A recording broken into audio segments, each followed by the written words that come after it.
Hi, welcome to School of Digital Media and Communication, Mahendra University podcast. And today we have a very special guest whom I'm extremely happy to present and discuss some very interesting things. Derek Ham, the program director of my alma mater, Carnegie Mellon Entertainment Technology Center. Welcome, sir. Thank you. So great to be here at Mahendra University, beautiful campus, and so glad to reconnect with you. Great. So, we have a bunch of things to discuss. Sure. Some of them I hope are exciting. Okay.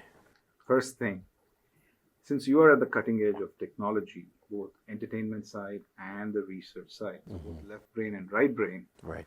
can you predict something that is going to come up in the next 10 years Yeah. for the students in Uh, these fields? Yeah. Well, I have a strong belief that with what we are seeing with robotics specifically, will usher a new genre of entertainment.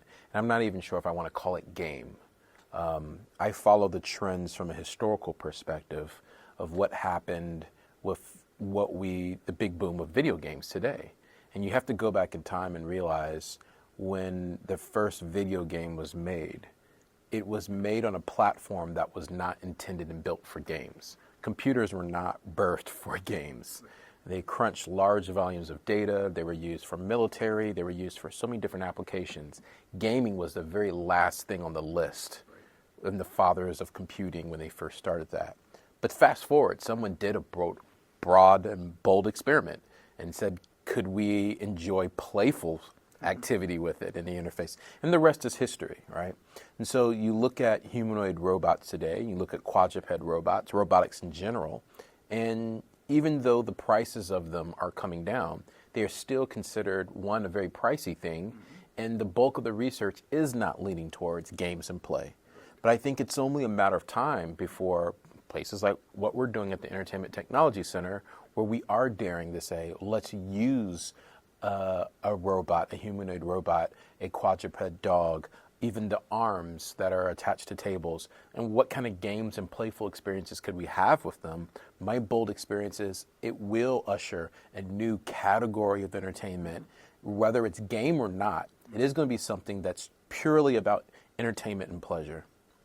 Right. It's interesting that the technology in many ways is jumping.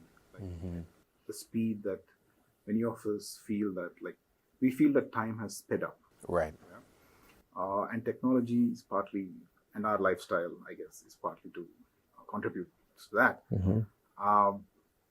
One of the things that I was always thinking is if technology is going so fast paced, are we lagging at some of the more ethical structures or constructs for this technology? Right. So, one of the things I think that adds to the speed is the speed of expectation. I think as a society, we no longer have the long-term patience. What happens is we are easily excited about what's new, but then we easily lose excitement expecting it to evolve over time.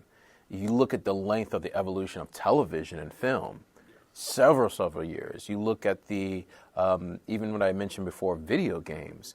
We gave those genres several times. In games specifically, there was a whole portion of video game development that was developed at a speed that didn't even come to the consumer in their home. So you had to go to an arcade, you had to go to a physical social space to actually engage the technology.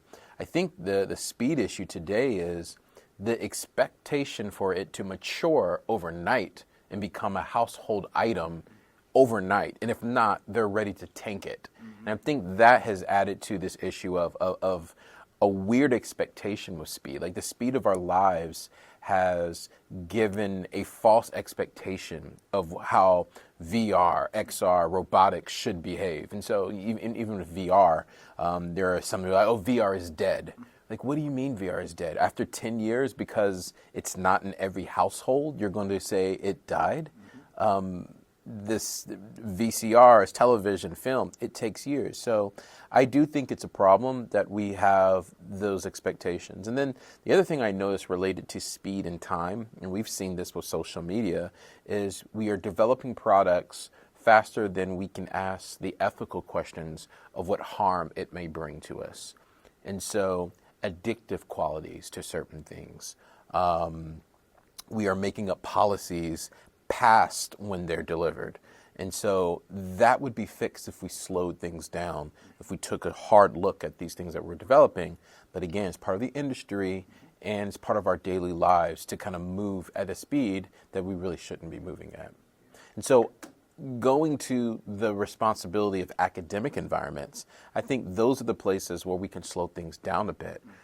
Research is built upon those being able to duplicate an experiment. And so it's not just about doing the next thing. When you go to a conference, when you see someone's experiment or someone's new product, the ability to say, hey, let's test it. We're going to do it differently. We're going to try it. And we can ask those ethical questions and do things because we don't have to operate at a speed of our stakeholders or investors to push things out.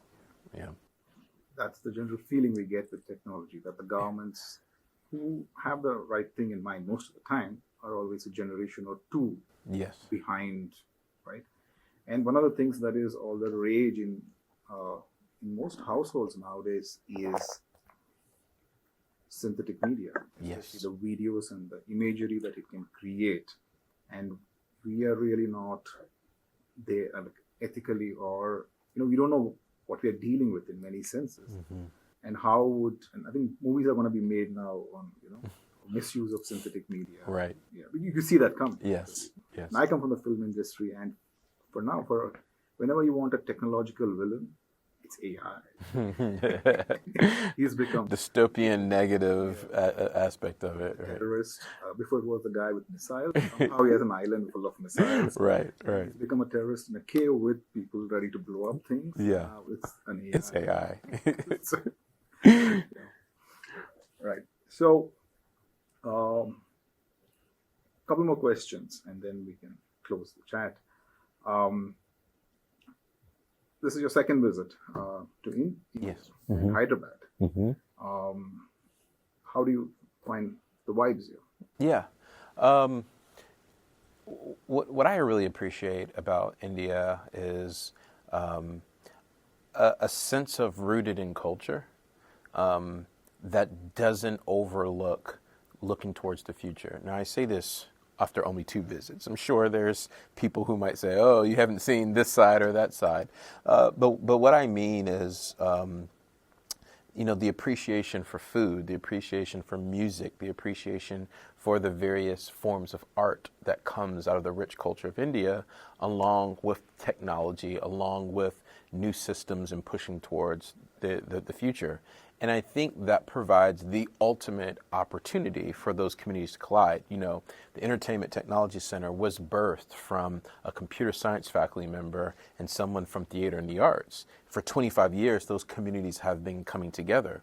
And so when you look at the typical computer science student out of India, they're not separate from the cultural and artistic elements that are there because it's part of their daily lives and community. And so it's like everyone is the arts isn't a special class. Everyone's connected to the arts to some form or culture in some form. And so I find that very rich and a unique opportunity for those things to collide. And it seems like it's happening here faster just because of how culture is celebrated here with the arts, with food, with music, and all of that. And that's in the back of your minds and part of your DNA as you develop with technology. Yeah. Great. Yeah. Now that you say it, I guess how much media and arts is a part of our conversation and culture is very, very high for India. Yeah. Cinema and actors or TV is all around us. Yeah, that's a great point. Yeah, you'll find in the U.S. in certain cities where those who are technologists or those who are deep in computer science, they almost live a lifestyle that says, I don't watch sports, or I don't go to the movies, and I don't do that. And it's like, that's not the case here in India. I think one of the unique places, kind of going back to the Entertainment Technology Center, it's uniquely situated in Pittsburgh.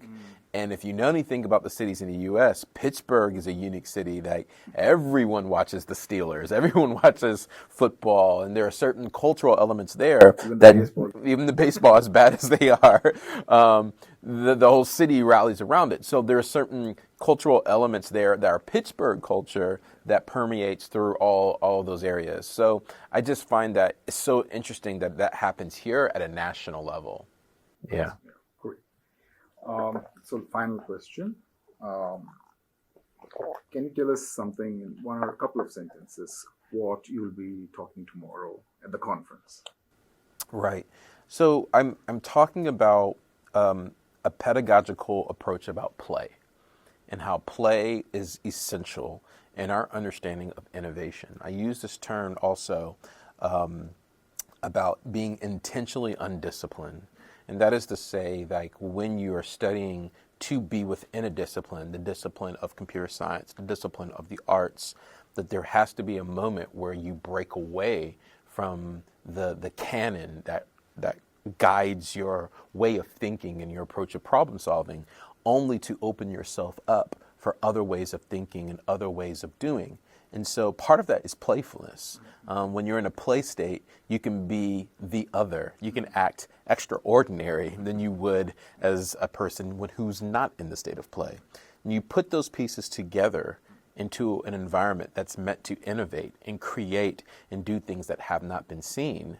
The evidence speaks for yourself. You'll see examples where projects have been developed and solutions have been made only because the people are working collaboratively and in a state of play to allow them the mental flexibility to go beyond than what they were classically taught. Right. I want to come back to the fantastic VR experience that we saw in your masterclass. Mm-hmm. I would like the students to go over the videos. How would you bring play into a topic which is as serious as an assassination of a great person, a great tragedy? Right. Now, you said something there. You said, how can you bring play to something as serious? But that's an assumption that play can't be serious. Mm-hmm. There is serious play. There are serious games. And so breaking down what I'm calling, while I'll still say my piece, like I Am a Man, the VR experience that looks at the civil rights, why that is still a place of play is because it gives this notion called the magic circle, allows you to be the other. It takes on mimicry. You're playing on the role of a sanitation worker. And so it has all the play elements, even though it is a serious thing. And so you have to broaden the understanding of play to understand there is a form called serious play that gives you the moment to be reflective, that allows you to be vulnerable and take risk in a situation where you wouldn't have that ability to do that. And so, yes, I think we need those experiences. We need the lackadaisical plays. I say with VR, I want to be able to put a VR headset and shoot zombies and aliens just as much as I want to put on a VR headset and be reflective about the past and history. Right. Yeah. That comes very close to what we are trying here is a synergy between journalism, mass communication, and literacy, like media literacy subjects with a computational background. So VR systems or video game systems. And how do we bring these two together in an Indian environment? And that's the kind of challenge that we are looking for. Yeah. And we want to showcase some of those in the near future for you, hopefully. Sounds wonderful, yeah. Collaborate in some form. Absolutely. Again, thank you. Thank you so much, sir. Thank you.